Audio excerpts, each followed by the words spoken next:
इस मूवी के स्टार्ट में हमें ये बताया जाता है कि ये दुनिया दो इंसानों की थी, जिनमें एक आम इंसान और दूसरे मैजिशियन यानी के जादूगर थे। जो जादूगरों का किंग था वो आम इंसानों के दरमियान एक वॉर स्टार्ट करता है। इस वॉर में वो अपने मैजिकल क्रिएचर, मॉन्स्टर्स और अपने मैजिकल वेपन्स इस्तेमाल करता है, जिस वजह से आम इंसान उसका मुकाबला नहीं कर पाते। वो जादूगरों का किंग एक एक कर सभी किंग्स को हरा देता है। इसके बाद उसका सामना होता है किंग यूथर से, मगर यूथर किंग की आर्मी भी हारने वाली थी। मगर यूथर के पास एक मैजिकल स्वॉर्ड, एक तलवार थी। उस तलवार के सामने उन जादूगरों का किंग अब टिक नहीं पाता और वो हार जाता है। उसकी पावर्स उस तलवार के सामने कुछ भी नहीं थी, जिसके बाद ये वॉर खत्म हो जाती है। आगे कुछ दिन बाद यूथर का भाई उससे बगावत करता है, क्योंकि यूथर के भाई को उसकी जगह पर किंग बनना था। यूथर का भाई अपनी आर्मी से अपने भाई पर हमला करवाता है। वो ये जानता था जो उसके भाई के पास तलवार है उसके सामने उसकी पावर्स कुछ भी नहीं है। और जिसके बाद किंग यूथर का भाई अपनी वाइफ को सेक्रीफाइस कर देता है, एक डीमन में बदल जाता है। मगर इन सब बातों का किंग यूथर को पता चल गया था। मगर जैसे ही किंग यूथर अपनी वाइफ और अपने बेटे को लेकर जा रहे थे, तभी वहाँ पर नाइट डीमन आ जाता है। नाइट डीमन किंग यूथर की वाइफ क्वीन को मार देता है, मगर किंग यूथर अपने बेटे को एक बोट में बिठाकर दूर छोड़ देते हैं और खुद डीमन नाइट से फाइट करने लगते हैं। इसके बाद ये सीन यहीं पर खत्म हो जाता है। अब यहाँ पर हमें ये लगता है कि किंग यूथर मर चुके हैं। इसके बाद हम किंग यूथर के बेटे को देखते हैं, जो बोट में बैठकर लंदन सिटी में आ गया था।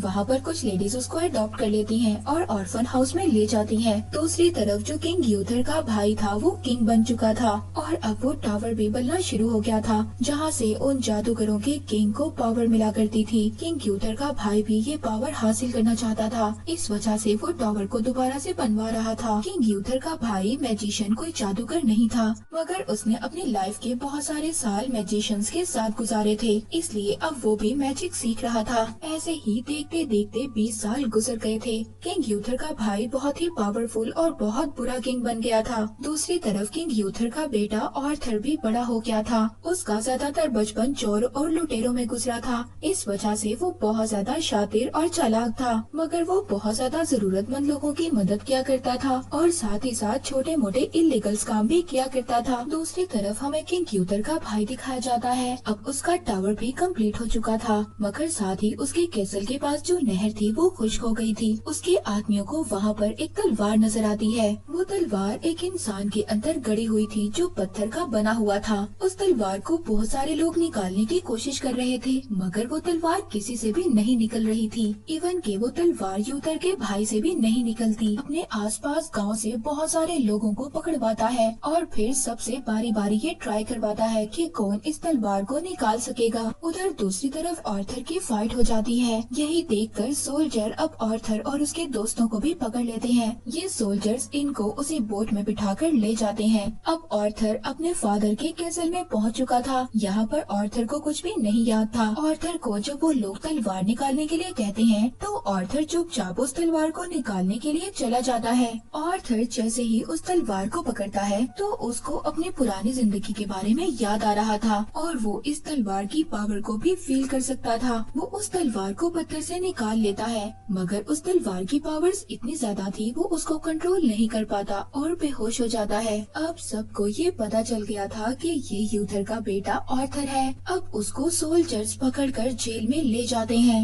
आर्थर बॉर्न किंग था। ये पूरा कैसल और यहाँ के सभी लोग उसकी विरासत थे। उसने उस तलवार को पत्थर से निकाला है, जो बहुत ज्यादा पावरफुल है। ये खबर हर जगह पर फैल गई थी। लोग बहुत ज्यादा खुश हो रहे थे कि उनका असली किंग मिल गया है और लोगों ने किंग यूथर के भाई के खिलाफ बगावत शुरू कर दी थी। इसके बाद हमें एक लेडी दिखाई जाती है और ये एक जादूगर थी। जेल में आर्थर के पास किंग यूथर का भाई आता है। पब्लिक के सामने ले जाने वाला था। वो आर्थर को धमकाता है और कहता है कि तुमने पब्लिक के सामने ये कहना है कि तुम किंग बनने के लायक नहीं हो, कहना है कि तुम इस तलवार को कंट्रोल नहीं कर सकते और अगर तुमने ऐसा ना किया तो हम तुम्हारे बाकी साथियों को मार देंगे। सभी लोग आर्थर किंग को देखने के लिए आए हुए थे। वो बहुत ज्यादा खुश थे। अब उसको कहा जाता है कि वो तलवार उठाकर अपनी पावर्स को दिखाए, मगर आर्थर ऐसा नहीं करता क्योंकि उसने अपने दोस्तों को बचाना था। किंग यूथर का भाई उसको वहाँ पर मारने के ऑर्डर्स दे देता है। तभी वहाँ पर वही मैजिकल लेडी मेज आ जाती है। वो अपनी पावर से सभी सारे जानवरों को अपने कंट्रोल में ले लेती है और किंग यूथर के भाई की आर्मी पर अटैक करवा देती है। उसके बाकी आदमी आर्थर को छुड़वाते हैं और तलवार लेकर नदी में कूद जाते हैं और वहाँ से भाग जाते हैं। आर्थर दोबारा से उसी तलवार को पकड़ता है और दोबारा से बेहोश हो जाता है। मेज उस तलवार के ऊपर अपनी पावर्स का यूज करती है, जिससे उसको पता चलता है कि आर्थर को अपनी पुरानी लाइफ के बारे में कुछ भी याद नहीं है। अब ये जादूगर लड़की डिसाइड करती है कि आर्थर को डार्क लैंड में भेजेंगे, जहाँ पर जाकर उसको अपनी लाइफ के बारे में सब कुछ याद आ सकता है। ये जगह बहुत ज्यादा खतरनाक थी। यहाँ पर आम इंसान और ना ही कोई जादूगर टिक सकता था। यहाँ पर आर्थर का सामना बहुत सारे क्रिएचर और मॉन्स्टर से होता है, मगर आर्थर इन सब का मुकाबला करता है और उस टावर तक पहुंच जाता है। यहाँ पर आते ही वो तलवार चमकने लगती है और उस तलवार के चमकते ही आर्थर को अपनी पुरानी लाइफ के बारे में याद आने लगता है। और यहाँ पर फर्स्ट बात रिवील होती है। किंग यूथर ने जिस डीमन नाइट से फाइट की थी, किंग यूथर उस डीमन नाइट से फाइट में हार रहा था, मगर किंग यूथर ने अपनी आखिरी बाजी मारी थी। किंग यूथर ने उस तलवार को हवा में उड़ा दिया था और खुद उस तलवार के नीचे आ गया था, जिससे वो जादूगर एक्सकैलिबर तलवार उसको आकर लगी थी। पर किंग यूथर तो मर गया था और उसकी बॉडी पत्थर की बन गई थी। पत्थर का बनने के बाद वो पानी में गिर गया था और तब तक छोटा आर्थर भी बोट में बैठकर दूर चला गया था। इस वजह से किंग यूथर के भाई को वो तलवार उसी वक्त नहीं मिल पाई थी। अब जब ये सब कुछ आर्थर को पता चल जाता है तो वो तलवार चलाने की स्किल्स को भी सीख लेता है, मगर अभी भी वो इतना ज्यादा माहिर नहीं हुआ था। अब वो दोबारा से वापस आता है। रास्ते में मेज इसको पूरी कहानी बताते हैं। वो बताती है पहले जादूगर और इंसान दोनों आराम से रहा करते थे, मगर फिर इनके दरमियान में वॉर स्टार्ट हो गई। वॉर भी किंग यूथर के भाई ने ही स्टार्ट करवाई थी, क्योंकि उसको एक पावरफुल किंग बनना था। वो एक मैजिशियन से मिल गया था, जहाँ पर उसने ये प्लान किया था कि वो दोनों मिलकर किंग यूथर को मार देंगे। उस जादूगर ने टावर की पावर्स को अनलॉक किया था और उसी टावर की पावर से वो हर जंग जीत रहा था। मगर आगे किंग यूथर ने पूरे मेज टावर को तोड़ दिया था, जिसमें उस जादूगर की सभी डार्क पावर्स थी। इसने ये तलवार यूथर के ब्लड के साथ अटैच कर दी थी, यानी कि पहले यूथर और फिर उसका बेटा और इससे आगे जो भी इनसे रिलेटेड होंगे उनको ये तलवार मिलेगी। वो लोग ये भी बताते हैं कि ये टावर जितना ज्यादा बड़ा होता जाएगा, किंग यूथर के भाई की पावर्स भी ज्यादा होती जाएंगी और अगर एक बार ये टावर कंप्लीट हो गया तो उसको इस तलवार से रोकना भी मुश्किल होगा। आर्थर और इसके लोग आगे जाकर एक और फैमिली से मिलते हैं। ये फैमिली ब्रिटेन फैमिली की सबसे ज्यादा पावरफुल फैमिली थी। इनके पास बहुत सारे वेपन्स थे, बहुत सारी आर्मी थी। आर्थर यहाँ पर बहुत ही चालाकी से इनको समझाता है कि वो किंग बनने के लिए तैयार है और अब ये लोग भी ये जान चुके थे कि आर्थर ही किंग है और अब इनका मेन प्लान ये था कि उस टावर को कंप्लीट होने से रोकना। आर्थर के कुछ साथी उस जहाज पर चले जाते हैं जहाँ पर उस टावर का रॉ मटेरियल ला रहा था। ये उस जहाज को पूरी तरह से डिस्ट्रॉय कर देते हैं और रास्ता वहाँ पर ब्लॉक कर देते हैं। इसके बाद सिटी में जाकर किंग यूथर के भाई के कैसल को भी आग लगा देते हैं। आर्थर अब यहीं पर अपने फादर के भाई को मारने का प्लान करता है, मगर ये तो आर्थर के लिए सिर्फ एक ट्रैप था, क्योंकि किंग यूथर के भाई को पहले ही पता चल चुका था कि आर्थर और उसके लोग उसको मारने वाले हैं। इसीलिए उसने अपने जैसा ही मिलता जुलता इंसान इस शिप में भेजा था। अब वो जो आर्थर के साथ आदमी तीर चलाने वाला था, आर्थर उसको रोकता है, मगर उस आदमी ने तीर को चला दिया था। जो किंग यूथर के भाई का स्पेशल कमांडर था वो मर गया था। अब इस वजह से हर जगह पर भगदड़ मच जाती है। सब लोग इधर उधर भाग रहे थे, गार्ड्स उसका पीछा कर रहे थे। वो गार्ड्स मेज को भी मार रहे थे। आर्थर ये सब देखता है और उस तलवार को उठाता है, सबको एक ही झटके में मार देता है। वहाँ पर जो किंग यूथर का भाई था वो आर्थर के एक साथी को पकड़ता है और उसी के सामने उसको मार देता है। आर्थर अपने सभी साथियों को एक बोट में ले जाकर एक सेफ जगह पर छोड़ता है, मगर इस इंसिडेंट के बाद आर्थर बहुत ज्यादा सैड हो गया था। उसने अपने एक दोस्त को खो दिया था और गुस्से में उस तलवार को पानी में फेंक देता है, मगर तभी लेडी ऑफ द लेक उस तलवार को पकड़ती है, यानी कि वो फेरी जो पानी में रहा करती थी वो उस तलवार को पकड़ती है और और आर्थर का हाथ पकड़कर पानी में ही ले जाती है। वो फेरी आर्थर को उसके फ्यूचर की एक झलक दिखाती है। अगर उसने इस तलवार की पावर्स को यूज कर अपने फादर के भाई को ना मारा तो क्या होगा, दुनिया में बहुत ज्यादा तबाही होगी। वो फेरी उसे मेज और इस तलवार पर भरोसा करने के लिए कहती है और फिर उसको वो तलवार पकड़ाती है। आर्थर जब इस विजन से बाहर आता है तो उससे कुछ आदमी मिलते हैं। उसको बताते हैं कि आर्थर तुम्हें अब सब लोग पसंद कर रहे हैं और यही नहीं, अब बहुत सारे लोग हैं जो तुम्हें सपोर्ट कर रहे हैं। वो चाहते हैं कि तुम उनका किंग बनो। आर्मी ने उसके लोगों पर अटैक कर दिया है। एक कमांडर था, वो कहता है कि मेज और तुम्हारे कुछ साथी अभी भी हमारे पास हैं। अगर आर्थर ने सरेंडर ना किया तो वो इन लोगों को मार देंगे।